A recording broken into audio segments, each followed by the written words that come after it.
बहुत बहुत शुक्रिया आप सभी का हमारे साथ ज्वाइन करने के लिए। मुझे आसिफ रशीद कहते हैं और पटवारियों को लेकर आज बात करेंगे। चूंकि पटवारियों के लिए राहत की खबर है, लेकिन सरकार का कहीं ना कहीं हर रोज जो एक फरमान जारी होता है, जो हुक्मनामे सामने आते हैं, उसमें कुछ खामियां भी जरूर पाई जाती हैं।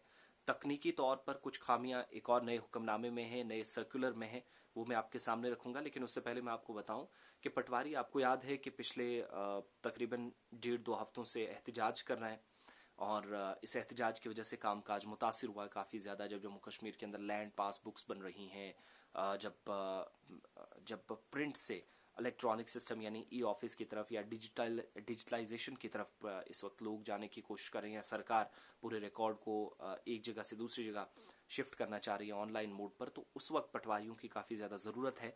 और ऐसे में उनका एहतजाज पर जाना न सिर्फ हुकूमत के लिए बल्कि आवाम के लिए भी एक धचके के बराबर है। अब हुआ क्या है कि पिछले दिनों आपको याद होगा कि जम्मू के अंदर कुछ इलाकों में छापेमारी की गई।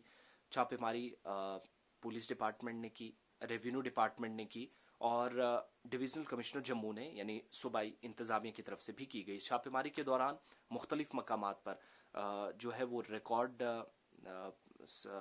जिन लोगों की तरफ से कार्रवाइयाँ की गई उनके हाथ रिकॉर्ड्स लगे छापेमारी के दौरान, और कुछ बदलाव करने की या फिर इस रिकॉर्ड के अंदर गड़बड़ी के इल्ज़ामात लगे कि किसी का नाम किसी के कागज़ पर डाल दिया गया, किसी की ज़मीन किसी के नाम कर दी गई या की गई थी।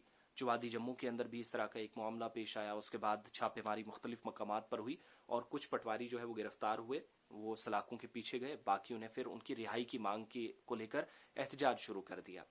हालांकि बहुत सारे लोगों की अभी तक रिहाई नहीं हुई हमारी इतला के मुताबिक, लेकिन सरकार के खिलाफ जब गुस्सा फूटा या पटवारी एहतजाज पर गए तो ऐसा महसूस होने लगा कि सरकार ने कहीं ना कहीं ये मन ज़रूर बनाया है या हड़ताल कहीं ना कहीं रंग ज़रूर लाने लगी है। और ये मन बनाया सरकार ने कि एकोमोडेशन जो है पटवारियों के लिए, उस पर बाकायदा एक प्लान बनाया जाए। ये एकोमोडेशन क्या है? रिहाइश नहीं है, बल्कि एक सर्कुलर जो है वो जीएडी यानी जनरल एडमिनिस्ट्रेशन डिपार्टमेंट की तरफ से, जीएडी की तरफ से जारी हुआ है। और एडमिनिस्ट्रेटिव डिपार्टमेंट इसमें ये कहता है कि वो सभी लोग यानी पटवारी जो जम्मू कश्मीर के अंदर काम करते हैं, उनको बाकायदा डिप्टी कमिश्नर्स को कहा गया है कि वो उन पटवारियों के लिए बाकायदा एक दफ्तर बनाए।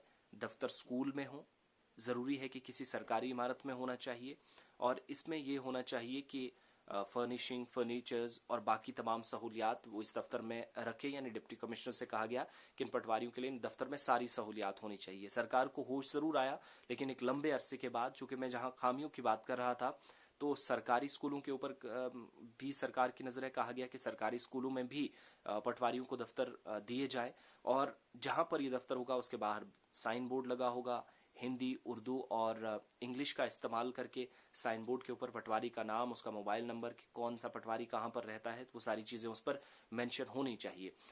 अब जब खामियों की बात मैं कर रहा हूँ तो इस ऑर्डर में दो चीज़ें मुझे काफ़ी जो है वो कमज़ोर लगी हैं या ख़राब लगी हैं। एक तो ये कि हुक्मनामा जारी हुआ है, जम्मू कश्मीर में पटवारी तकरीबन 60 से 65-66 सालों से काम कर रहे हैं, लेकिन 2022 मार्च के महीने में जम्मू कश्मीर की इंतजामिया डिप्टी कमिश्नर्स को कहती है कि आप इनको दफ्तर दें, दाएं बाएं ये कहीं काम ना करें। उसकी वजह से परेशानी आवाम के लिए भी होती है, हुकूमत के लिए भी, रिकॉर्ड्स में भी गड़बड़ी कई बार होती है। इसलिए सरकारी इमारत में या कहीं पर इनको अकोमोडेट किया जाए, इनको दफ्तर दिया जाए।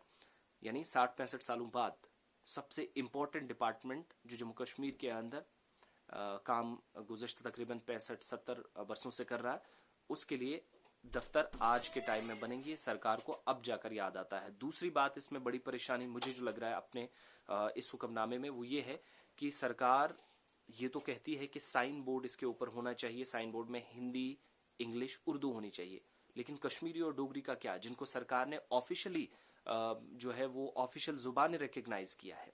यानी जब 5 जुबानों को बनाया गया था जम्मू कश्मीर के अंदर, दफ्तरी जुबानें जिन्हें करार दिया गया था, उसमें कश्मीरी और डोगरी भी है। कश्मीर के 10 सूबों में आप देखेंगे तो कश्मीरी बोलने वाले लोगों की 90% से ज्यादा तादाद है।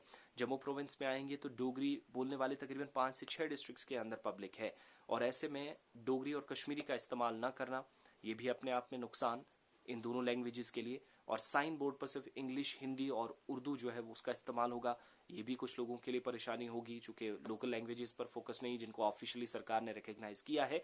और उससे भी बड़ी बात کہ پٹواریوں کو 65 سالوں کے بعد اب جموں کشمیر کے اندر دفتر ملیں گے. کہاں پر وہ کام کریں گے کہاں پر نہیں, لیکن سرکاری بلڈنگز ہونی چاہیے یا سرکاری اسکول ہونے چاہیے جہاں پر ڈپٹی کمشنر سے کہا گیا ہے کہ وہ ان کے لیے دفتر بنائے, اور ان دفتروں کے باہر سائن بورڈ ہو جس پر پٹواری کا نام, موبائل نمبر, لوکیشن, تمام چیزیں اس پر ایڈ آن ہونی چاہیے.